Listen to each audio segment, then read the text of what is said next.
So welcome back to Double D Do Business. It is another episode of the podcast and I'm here with Debbie Halls-Evans. Now those of you who are watching, of course, are going to get to see what Debbie's really like recording the podcast as she expresses her feelings and opinions live across her face. So Debbie, we're not here to talk about... I've been no good at poker. You've been no good at poker? No, because it's all here. That's true. Is that why you lose at Monopoly? I've no idea. Why? What about Scrabble? Is that what happens there? Anyway, we're not here to talk about board games. We're here to tell you about some really cool stuff, Debbie. What are we talking about today? Okay, we're going to talk on a subject which we've been exploring over the past couple of weeks. Did you say Wow, this is special. So we have been exploring for the past couple of weeks and had a really in-depth conversation about it today. And the topic I called it is who's your understudy? And I think one of the things that we've been talking about is focusing on a Canadian element that somebody shared in Canada. Sorry, we don't know your reference, but we love it. It's called caremongering instead of scaremongering. And we love it. And we actually the principle, and it's about kindness rather than putting fear into people. It's also about candour and honesty and all that. But the who's your understudy? What are you laughing at? No, I'm enjoying you explaining whilst I'm reading what's going on the screen. So carry on, Debbie. So who's your understudy? So we all talk about succession planning and all these things, but the reality of it is we are living in a world that we don't know what the reality is. We don't know what's going to happen tomorrow. And Dave and I have been having some somber chats, but we've made them quite fun, in regards to is what does the future hold and how prepared are we really? And some of that is those topics that we truly avoid.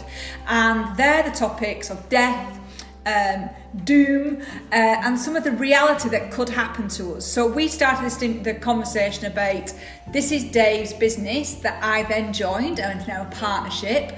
And what would happen if something happened to Dave or myself? And it is about if you're in a small, medium enterprise business and you have got founders in that business or shareholders, what are the conversations that you are preparing for and what are you doing about it? So our conversation is quite in depth. So who's your understudy?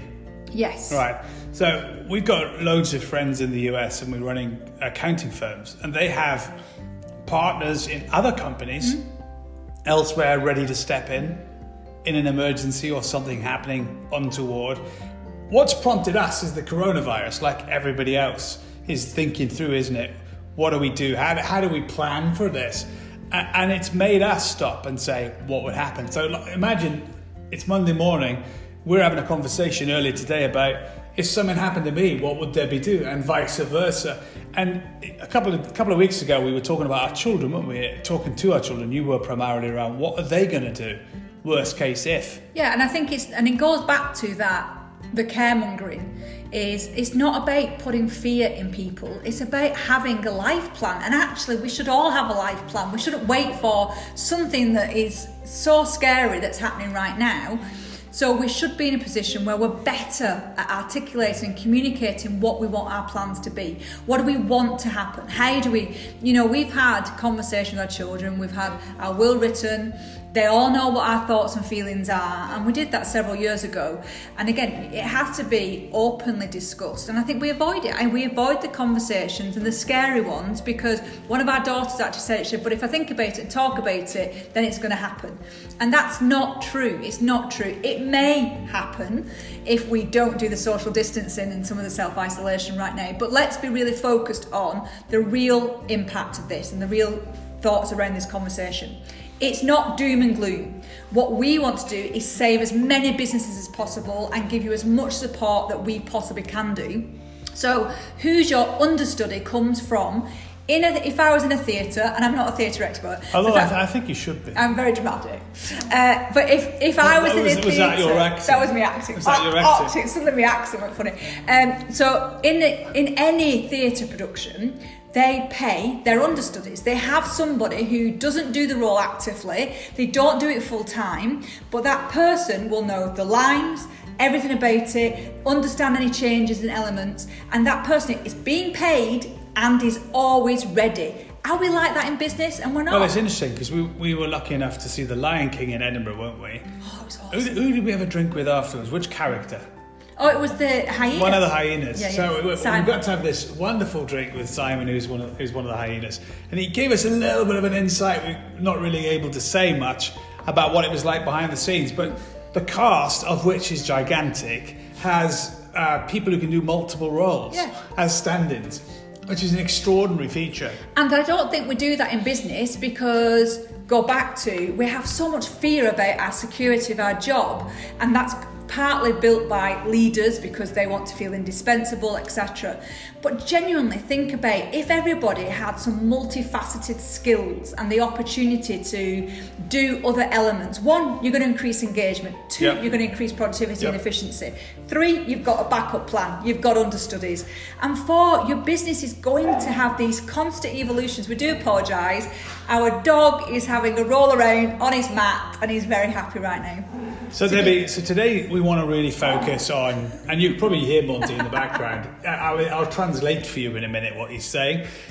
We want to make sure that what you've prepared here is landed in our podcast in the time that we like to spend doing this. So let's talk about what some of your points that you've prepared, Debbie. Okay, so the starting kind of getting your brain stimulated about who's your understudy. So what are the multifaceted skills that may be required across your business? That's a really great place to start. Yep. So what can I do? What can you do? And we can give you very specific examples. Dave has really clear talents and skills in a certain area of the business, mostly finance, and he's brilliant at coaching, but we both coach. So we both have the ability to sustain the business on coaching. You're laughing at the fact I said you're brilliant at finance? No, I'm just laughing at the fact that you've narrowed me down to just one single thing. Thanks, Debbie. No, I haven't. I was saying, right. So this is brilliant because no, you're live. I know, fantastic. And I am live. But the point is, this is ridiculous. You're sat there feeling sorry for yourself, which is the issue that businesses have. I think we should change the podcast today to assumptions. Then say, I've only got one facet that I can do. I didn't actually say that. So what I said was, you do the finance. I don't do the finance, and actually that's a bit problem for our business because I don't do it. You should press your button. Debbie ran time. I heard your compliment. I really, really did. What I'm saying is, I thought it was amusing. What you assumed I was laughing at wasn't what it was. I was laughing at that there were many people in the past who said Dave couldn't do that stuff. So see, it's what I was playing in my mind. But the understudy point that you're making is really important because if you're a CEO today and you were selling your business, anyone purchasing your company is going to ask for who's the talent for tomorrow, aren't they? Yes. Why are you silent? I'm not, because I'm... Oh dear. Are you having a stroke? No, Dave, please. I'm really? ready. Yeah. So, and if we're not selling our businesses, because most people aren't right now, so can we just bring it back to reality? No, but the understudy has a duplex side. It's now, as in contingency, it's future when you exit. Yes. It's applicable in both spaces. It's applicable all the time. Yeah. And actually, people get disengaged in businesses because they're only focused on one area of a business. Yep. We should, become part of what can I understudy? What do I want to explore a bit more? It doesn't mean it has to be a full-time job for me. What it means is if something happens, I've got somebody who can come and you know what to do, because that falls through into a plan, doesn't it? It falls through into what steps do you take, when do you take them, etc. It's things like we wrote about today about remote working, and one of the challenges that a lot of people have got is they're being told everybody can transition to remote working. We're now doing this one-size-fits-all approach, which is really negative because it can actually create more anxiety, more concern and more worry for people.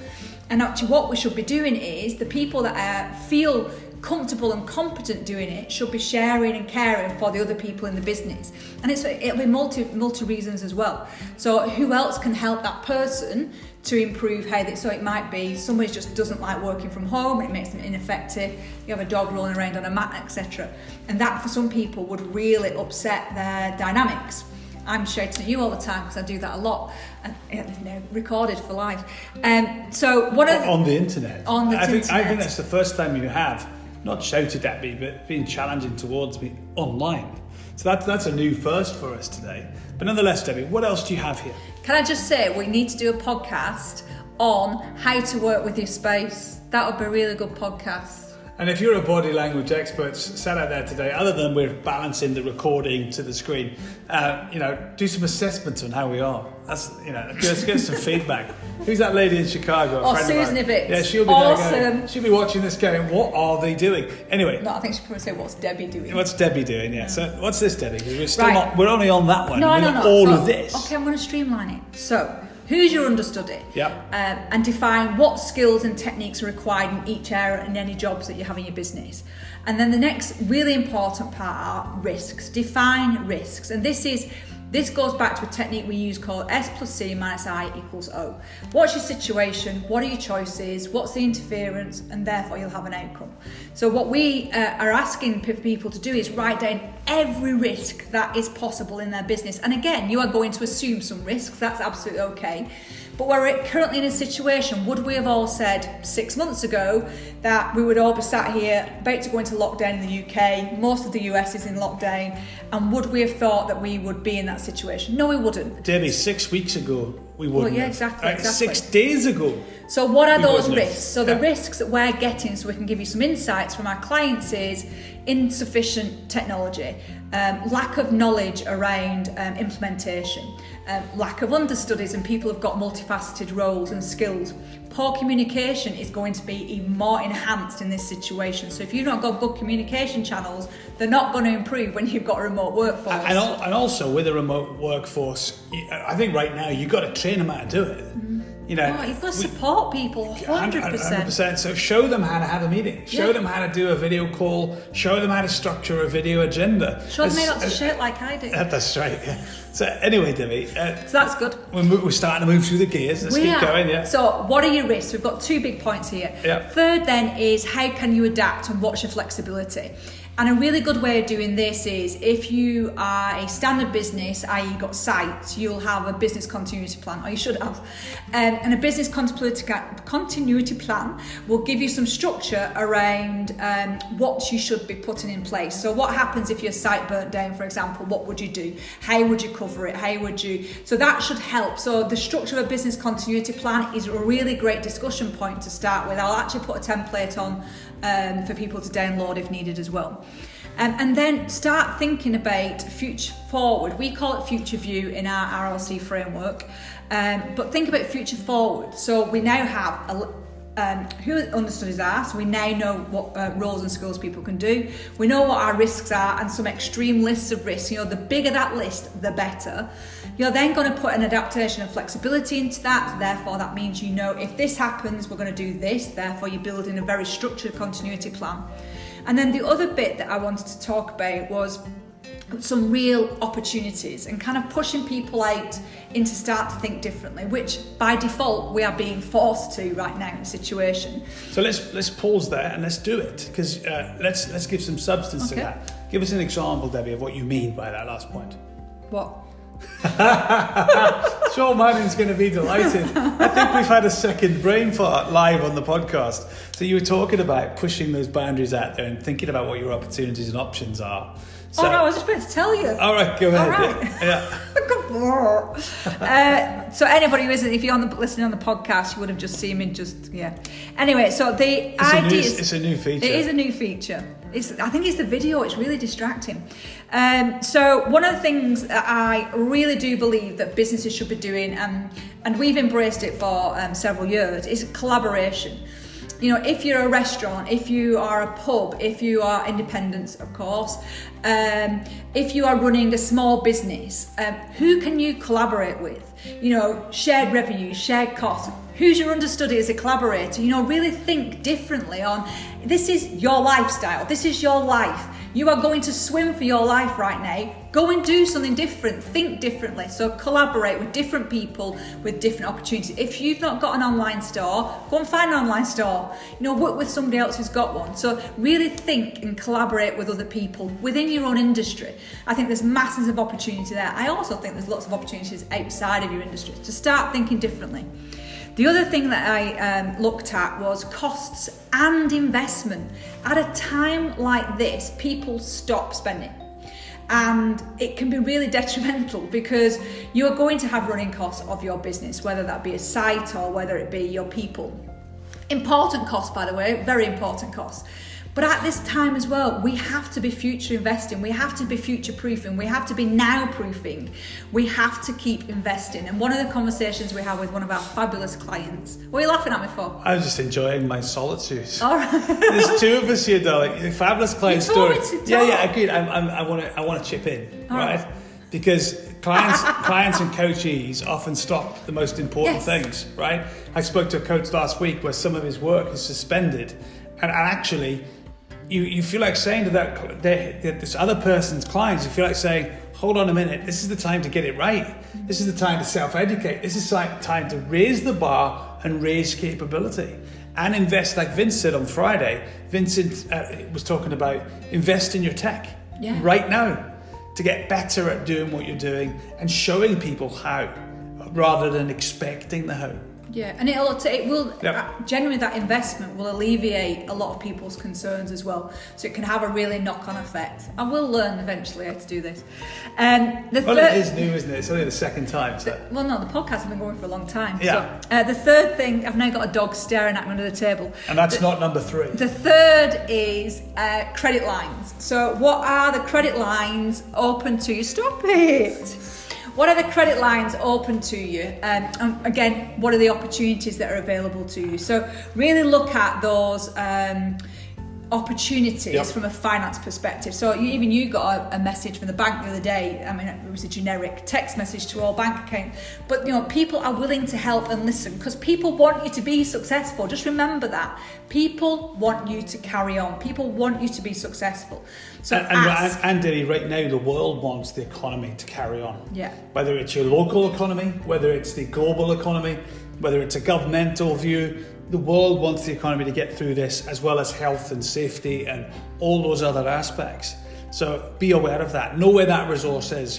I was looking at something this morning for a client, and could I find it? Not yet. So I've made a phone call. Someone sent me the links I needed, so we can pass it on to a client. So, whilst the governments around the world are getting better at making it easier, those that know help now. Yeah, and I think it creates another conversation. And right now, you can never have enough conversations because they're going to help you. Credit lines are important though, I think, in terms of trading like this, whether it's bridging loans from the bank, bridging loans from the government, whether it's clever use of credit, whatever that credit is, it's just know what your options are. And one of the things that some of our CPA friends in the States said was know it way in advance of the need. We often look at these things. When you're facing the challenge in front of you, you should look 3 or 4 months in advance. And even if you don't need it at that moment in time, like you said earlier, each week ask the what if question. Yeah. Just what if we did this, what if we did that. And then the very final element for me was please believe that this is going to be good. Please believe that this is going to work out. Believe in your own skill, believe in your own ability and competency, believe in your people, and believe in your business, because we all have to have that inner belief, even when it feels wobbly, and it will do, and there'll be days where you just go, nope, don't want to do this, nope, don't feel this. We have to have that inner belief that what we're doing, each on an individual level, is good.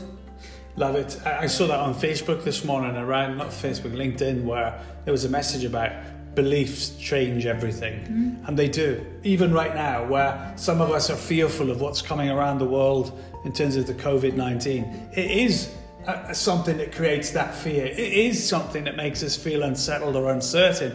Yet, even in those circumstances, Debbie, you've got to take control of what you can influence.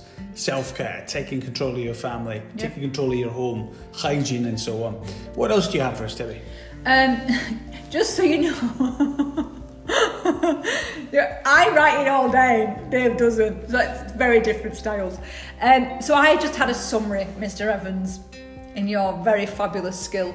So I did a little bit of promotion about our own products. I did see a post the other day that we shouldn't be selling. Yeah, we should. We all run a business. So if you need to sell, go and sell, please. Please don't avoid it. I think adding value is very different, and I think it's a bonus. But still, please go and sell. If you are running a business and you've still got a lifestyle and a life to live. We do an RLC business framework, and it gives you a really structured plan, and it's now got a future-proof element in there as well, which is really exciting. But have a plan. If you've not got that and you don't want to buy it off us, that's okay. but have a really clear, easy to understand plan. And specifically there, Debbie, it is time, even now, to think about what the recovery plan is. Yeah. There'll be some Definitely. things from this current new way of working, whatever that new way of working is for you. There'll be some things that are going to stick. They're going to be they're going to stay for the future. They're going to become habits. We don't quite know what those things are yet. In light of that, be aware of the next phase, which is, I think we've got this. I was doing a video recording this morning, wasn't I, for LinkedIn, talking about daily leadership principle number 6 and an amendment to it. But one of the things that you'll see tomorrow is I also talk about 90 days, 12 weeks, getting through this period is a new plan. It's an adjustment. You might have put your current plan on pause, but you're going to focus on how do you navigate this period. Yet you should still have an eye, a single glance on what's going to come afterwards, because that is going to be here. And as you said the other day, Debbie, every recession, every challenging period of time has been followed by a boom. So where can you be placed when that time comes? What is it you do? Is it a 2-year window, isn't it? 24 months. Ironic that. There you go. As part of our business framework, that holy period of getting your plan right. So great advice. And then it was just being really defined about your what ifs. So if you are still thinking, right, okay, love it, I do need my what ifs, I do need my plan, look at what are your what ifs around people, what are your what ifs around process, what are your what ifs around product, and what are your what ifs around profit. And if you can define it around those, it's really going to help. Thanks, Dave. We got some kickback there from the Facebook site. My fault. Carry on. Technology. Yeah. So look at those 4 things to really kind of structure some of your good conversations. And also, the who's your understudy that we started this whole conversation out as. Who's your understudy in people? Who's your understudy in profit? Who's your understudy in process and product? So we've always shared the Japanese principle of ikigai. And it's about having a second revenue income. Have 2, have 3, have 4. It doesn't have to be vast amounts of money, does it? But it's have them available to you.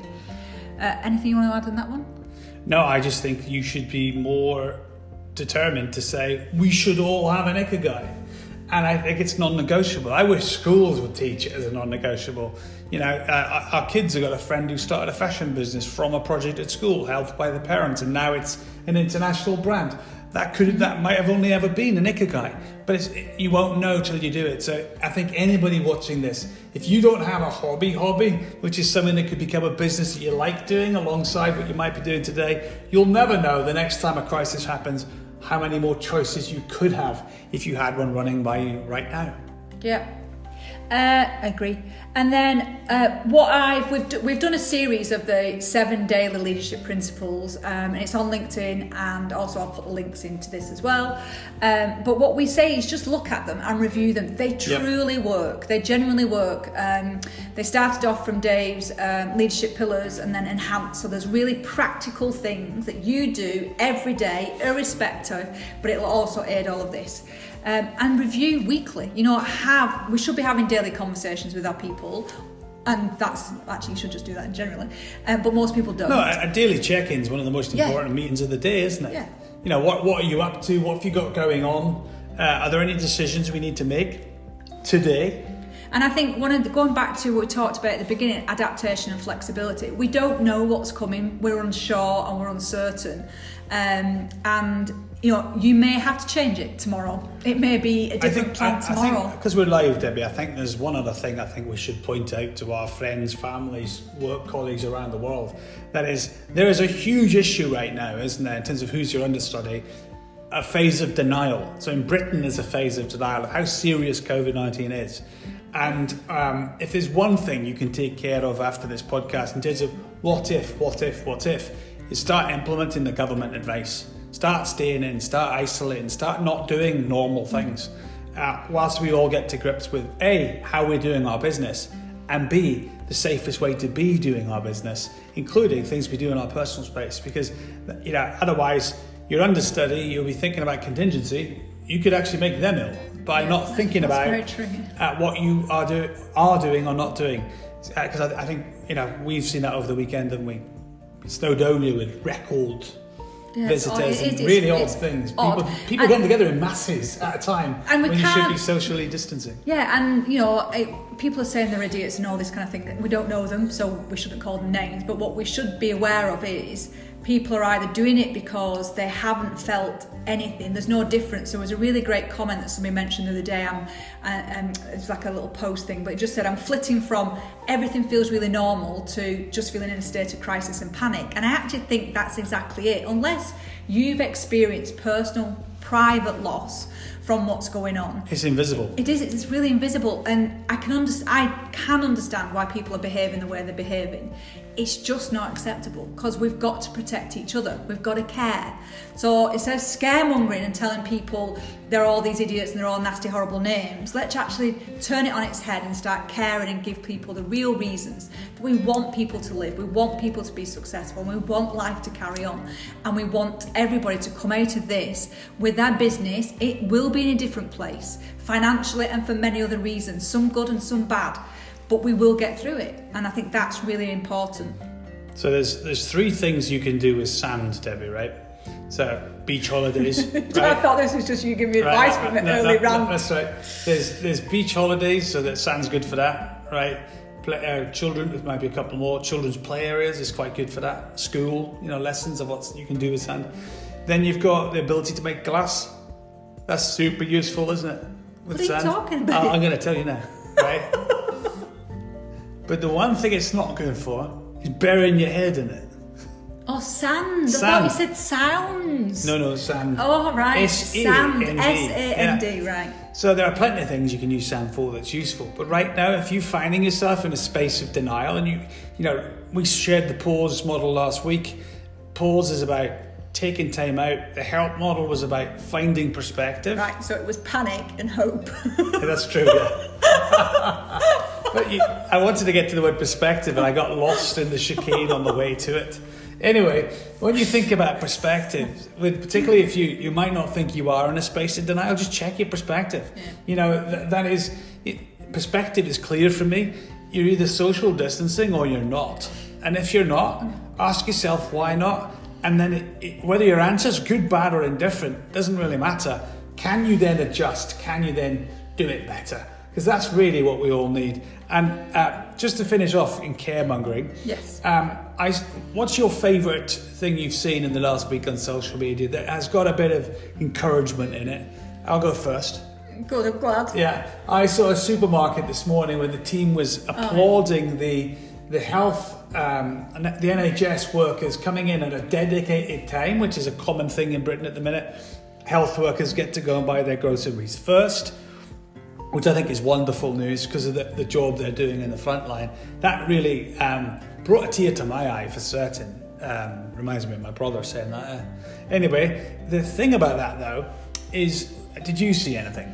I've really been enjoying these kind of little things that people are doing. So we saw the Garda in Spain, and I loved that one. So the Garda had come out with the sirens on, and they come down the street. And a speaker on the roof. Yeah, they all jumped out the car. So you can imagine people are like coming out on the balconies, and then they get a guitar out and they start playing and singing, and it was like sneezing to your elbow and shaking with your feet, hands with your feet. It was brilliant. But I actually think that creativity and that connection for people, that's the bit I've enjoyed. I've enjoyed the fact that it can still be fun even when it's a little bit unnerving, and I do think we need to keep the fun in it. My overall favourite was the guy, I'll get you the name in the notes, who did the hand puppet with the 1980s. You need to share. We'll share that one. So there's it was on LinkedIn. Yeah, Dave shared a video. It's brilliant, and it's like the Pac-Man, but it's even making the 90s noise. 1980s gaming console music, which just made it extra funny. So Debbie, let's start our recap as we start to count down our podcast. Today has been about really thinking through your contingency plans. Who's your understudy?